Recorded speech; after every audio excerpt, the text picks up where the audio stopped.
Este é o drone de 55 mil dólares que está paralisando toda a máquina de guerra da Rússia. Ele não é furtivo, não é de alta tecnologia e definitivamente não é bonito.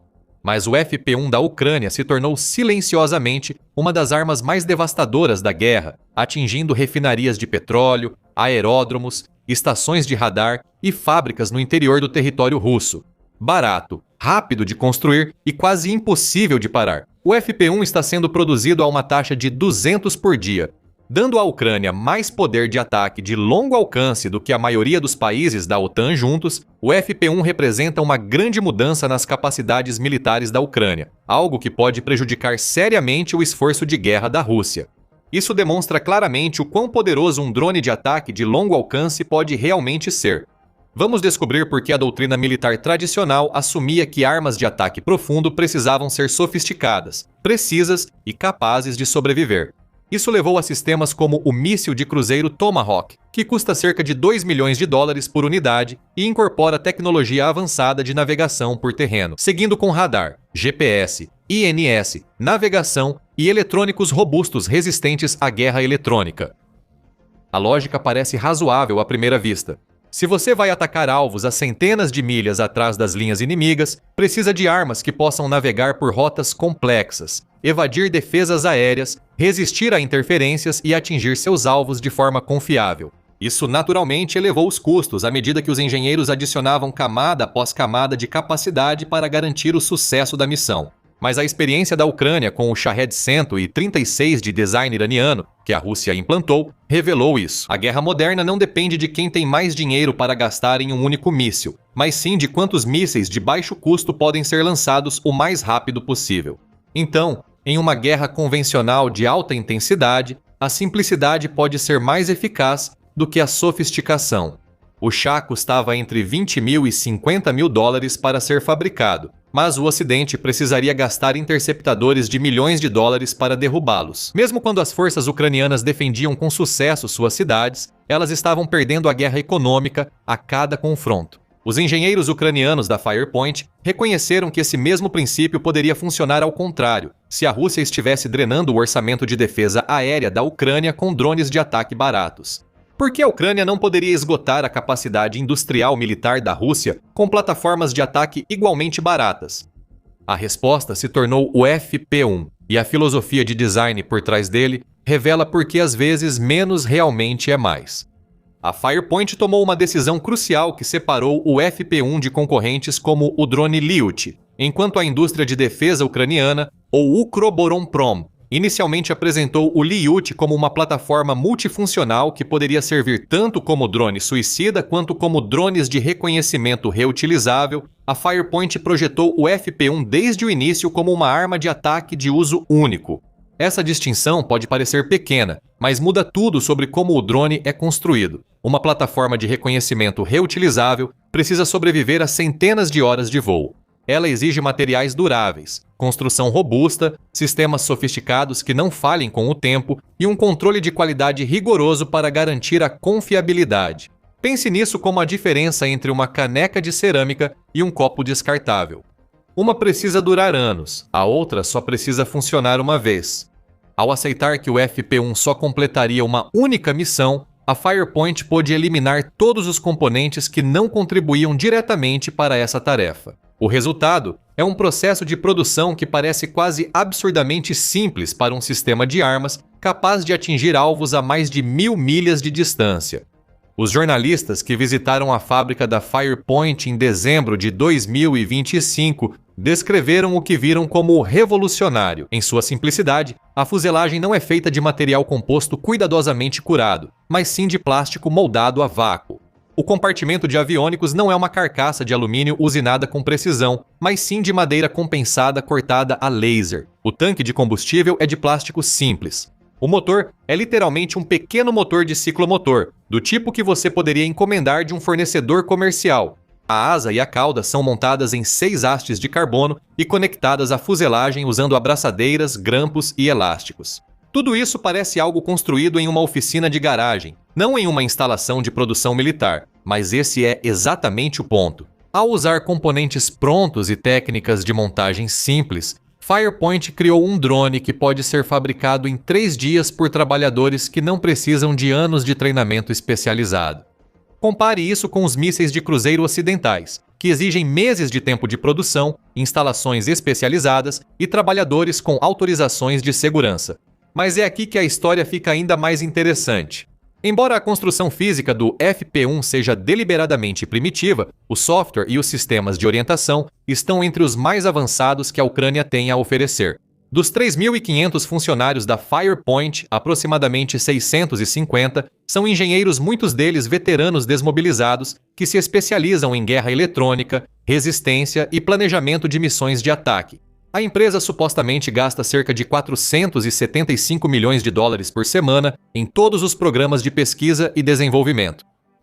Isso cria um híbrido fascinante, um drone com a complexidade física de um grande aeromodelo, mas com as capacidades de navegação e orientação de um míssil de cruzeiro moderno. O FP-1 pode voar por rotas complexas, resistir à guerra eletrônica russa e atingir alvos distantes de forma confiável. Apesar de ser mantido junto, basicamente com abraçadeiras plásticas e fita adesiva, isso é uma prova de como grande parte da capacidade militar moderna está no software e não no hardware. Os números de produção também são impressionantes, com uma taxa de fabricação de 200 drones por dia.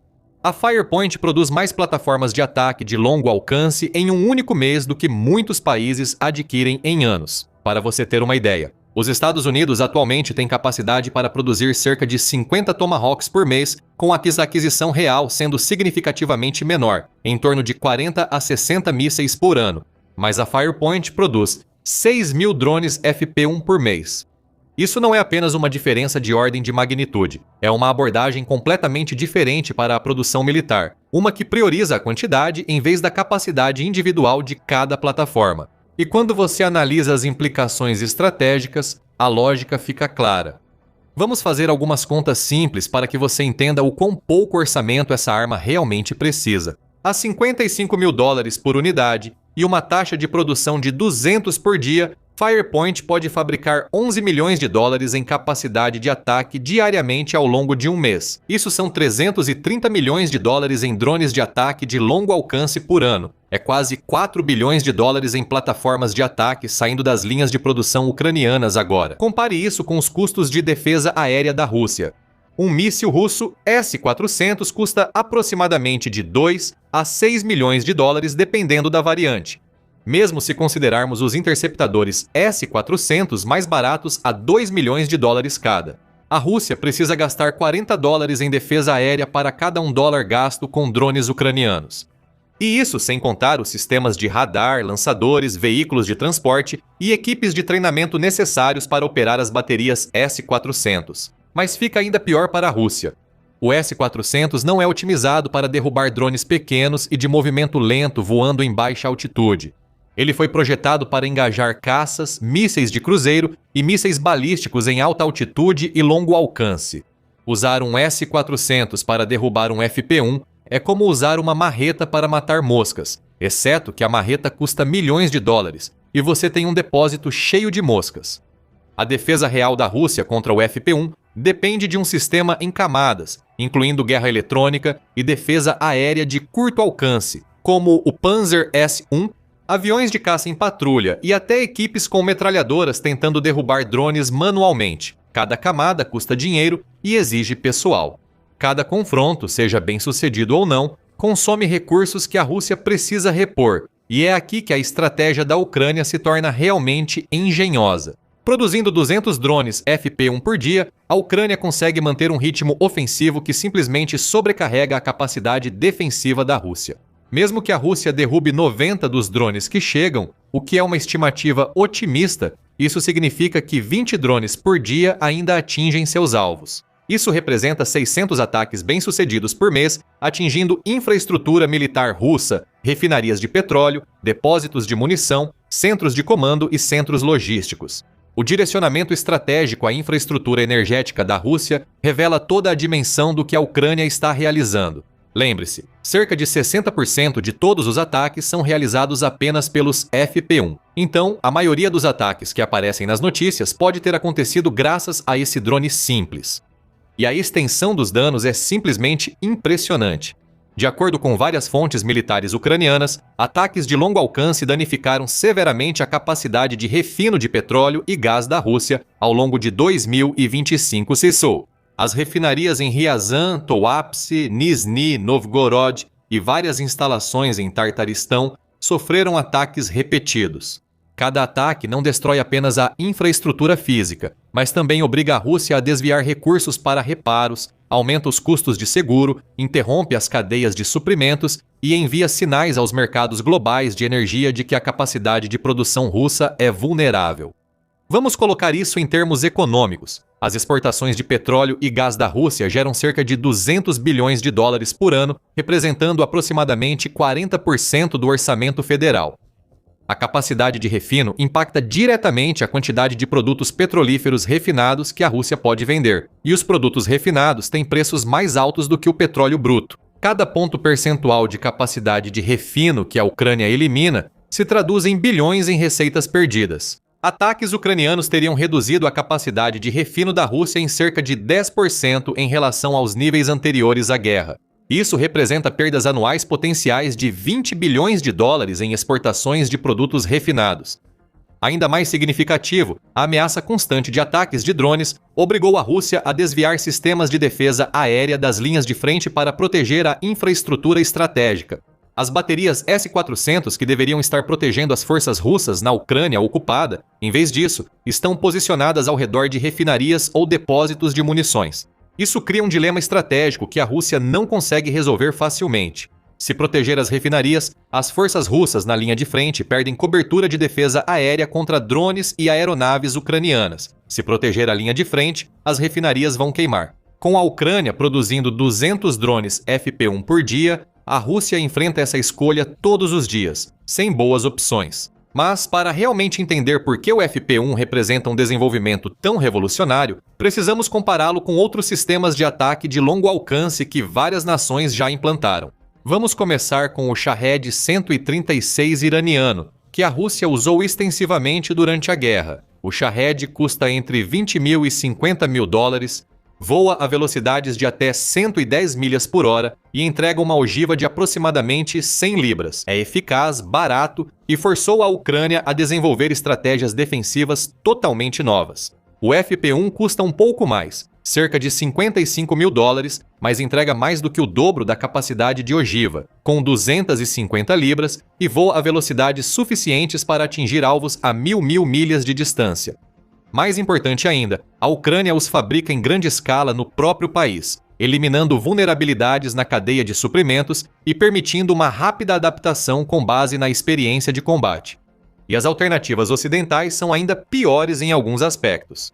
A munição vagante americana, Switchblade 600, custa aproximadamente 70 a 80 mil dólares por unidade, mas tem um alcance de apenas 25 milhas e uma ogiva de apenas 65 libras. O míssil britânico, 150 mil dólares por unidade com um alcance de menos de 15 milhas. Mesmo a munição vagante turca mais sofisticada, Kargu 2, que custa cerca de 80 mil dólares, tem um alcance de apenas 62 milhas. O FP1 não é apenas mais barato por unidade, ele oferece muito mais alcance estratégico por dólar gasto, pelo preço de 2 mísseis Brimstone. A Ucrânia pode fabricar 5 drones FP1 capazes de atingir alvos a mais de 1.000 milhas de distância, pelo preço de um único míssil de cruzeiro Tomahawk. Com 2 milhões de dólares, a Ucrânia pode produzir 36 drones FP1. Ainda mais reveladora é a comparação com os próprios sistemas alternativos da Ucrânia. O drone de longo alcance Lyuty, desenvolvido pela Ukroboronprom, teria custado cerca de 200 mil dólares por unidade, aproximadamente 4 vezes o preço do FP1. Embora o Lyuty possa ter algumas capacidades adicionais devido ao seu design multifuncional, a taxa de sucesso do FP1 sugere que essas capacidades extras não melhoram de forma significativa a eficácia da missão contra os alvos. A Ucrânia realmente precisa atingir. Essa diferença de custo permite que a Ucrânia adote táticas que seriam impensáveis com sistemas mais caros, como os mísseis Tomahawk, que custam 2 milhões de dólares cada. Cada lançamento exige uma seleção cuidadosa de alvos e uma coleta extensiva de informações de inteligência para garantir que o alvo justifique o custo. Com os drones FP1 custando 55 mil dólares cada, a Ucrânia pode se dar ao luxo de correr riscos calculados. Eles podem atacar alvos de oportunidade, realizar ataques de acompanhamento para finalizar instalações danificadas e até mesmo usar drones para reconhecimento por fogo, a fim de identificar sistemas de defesa aérea ocultos. A metodologia de produção que possibilita essas economias representa uma inversão completa de como os militares ocidentais pensam sobre a fabricação de armas. Quando o Pentágono desenvolve um novo sistema de armas, o processo normalmente envolve anos de levantamento de requisitos, licitação competitiva, desenvolvimento de protótipos, testes extensivos e aumento gradual da produção. Firepoint passou do conceito à produção de 200 drones por dia em menos de 3 anos. Eles conseguiram isso adotando princípios que horrorizariam a defesa tradicional. Empreiteiros: use componentes comerciais prontos sempre que possível. Priorize a velocidade de produção em vez da perfeição. Aceite que alguns drones vão falhar e faça iterações rápidas com base nos resultados de combate. Essa abordagem só funciona porque o Firepoint pode testar vários drones todos os dias em condições reais de combate. Quando um lote de FP1S encontra novos sistemas russos de guerra eletrônica, os engenheiros da Firepoint veem os resultados em poucas horas. Eles modificam o software, testam as mudanças e implantam versões aprimoradas em poucos dias. Os processos tradicionais de aquisição ocidentais levam meses ou anos para implementar atualizações semelhantes. A capacidade de fabricação distribuída oferece outra vantagem crucial. A Defense Express relata que a Firepoint utiliza várias instalações de produção, tornando a capacidade de fabricação altamente resistente a ataques russos. Mesmo que uma instalação seja destruída, as outras continuam a produção. Compare isso com a fabricação de mísseis de cruzeiro ocidentais, que normalmente depende de um pequeno número de instalações altamente especializadas. Elas se tornariam alvos óbvios em um conflito entre pares. Mas talvez o aspecto mais importante do sucesso do FP1 seja o que ele revela sobre a natureza mutável do poder militar. Durante décadas, o pensamento militar ocidental assumiu que sua sofisticação tecnológica proporciona a vantagem decisiva. Isso levou a sistemas de armas como o Destroyer classe Zumwalt, custando 75 bilhões de dólares por navio.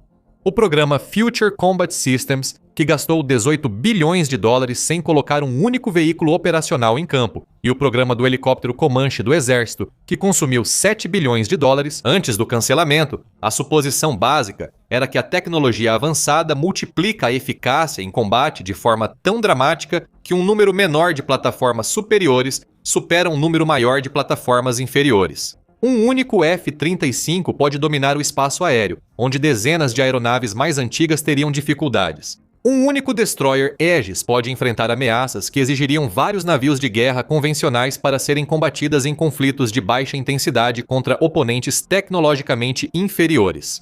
Essa suposição se manteve, mas a experiência da Ucrânia sugere que, em conflitos de alta intensidade contra adversários sofisticados, essa lógica não se sustenta.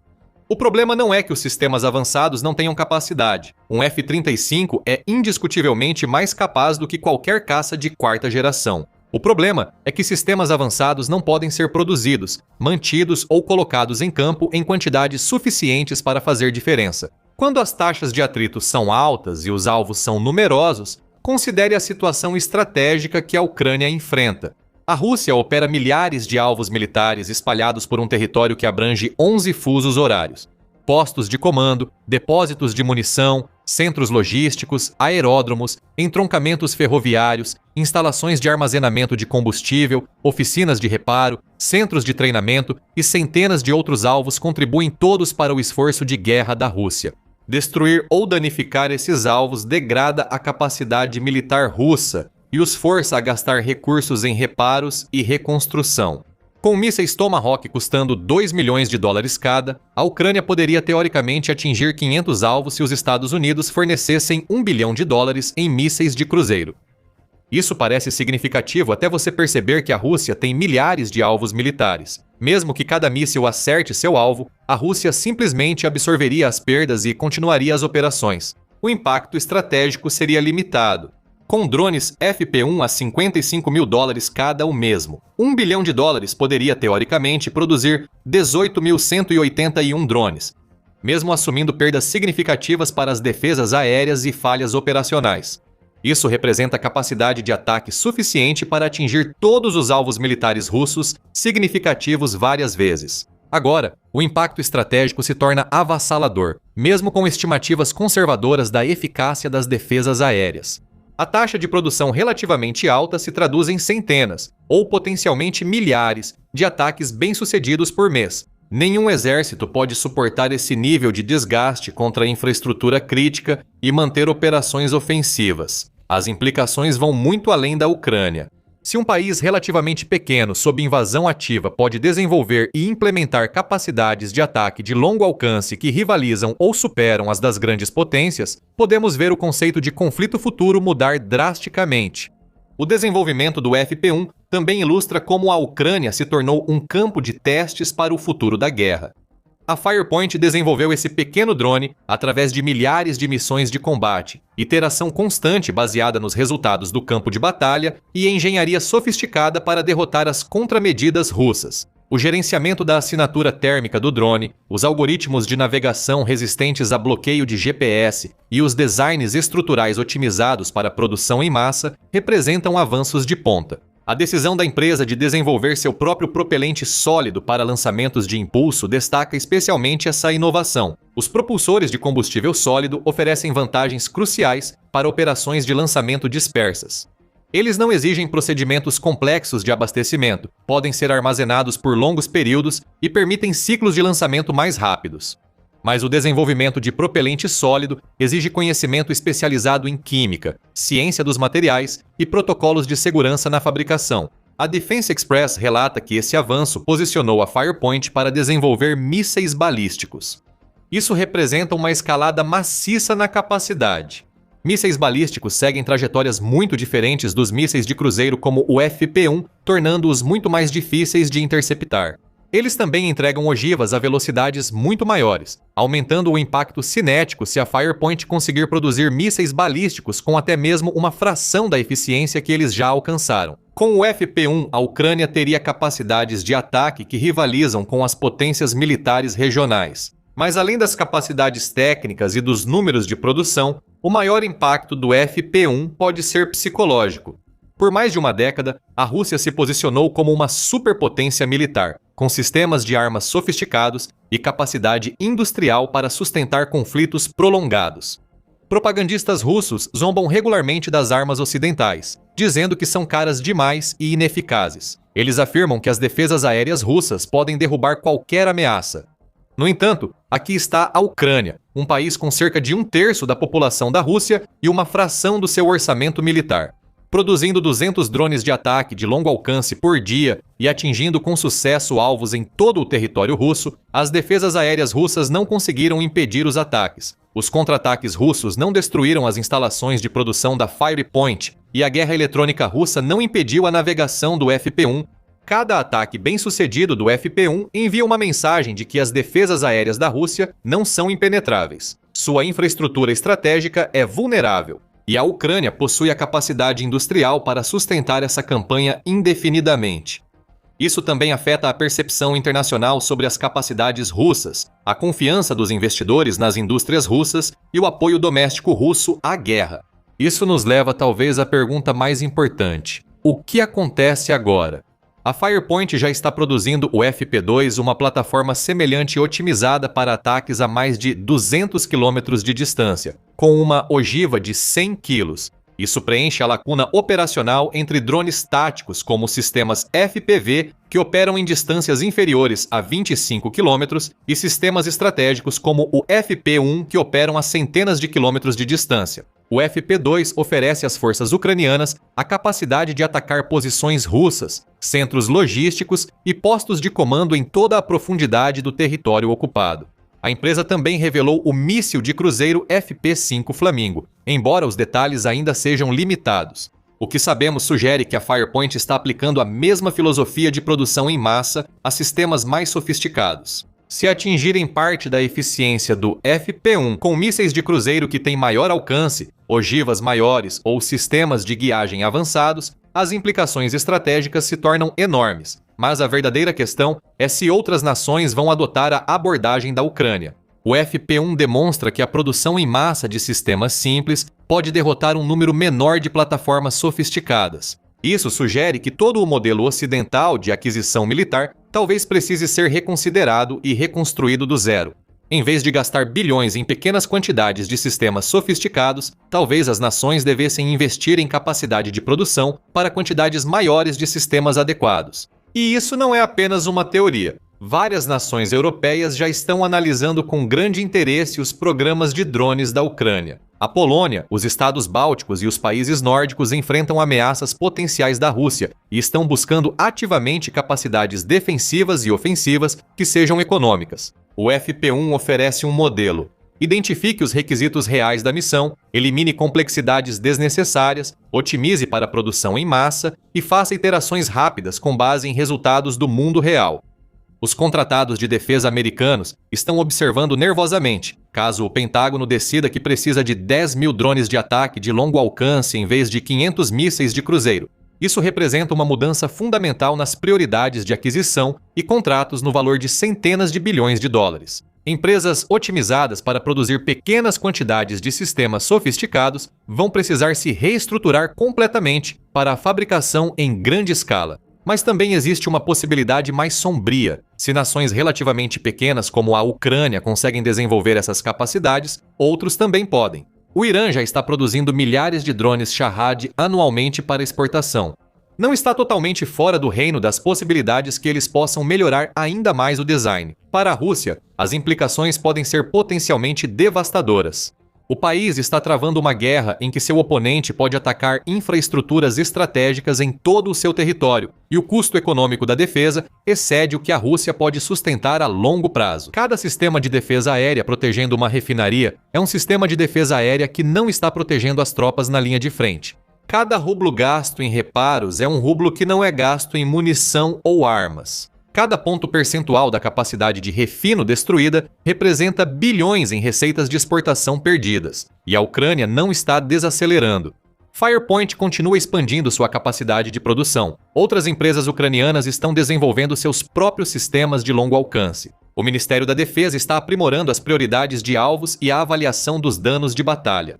As forças ucranianas estão aprendendo quais alvos oferecem mais valor estratégico e quais são vulneráveis a ataques de drones. Como explicou o engenheiro da Firepoint, não estamos tentando fazer o drone mais avançado do mundo, estamos tentando fabricar drones suficientes para vencer a guerra. Existe uma diferença, e essa diferença pode determinar quem vence esse conflito e molda o futuro da guerra pelas próximas décadas.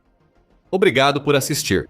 Para ver como a Ucrânia continua inovando contra todas as probabilidades, confira nosso vídeo sobre o drone interceptador Mangusto, que está revolucionando a defesa aérea. E para se manter atualizado sobre os principais avanços em tecnologia militar global, inscreva-se no The Military Show para análises diárias.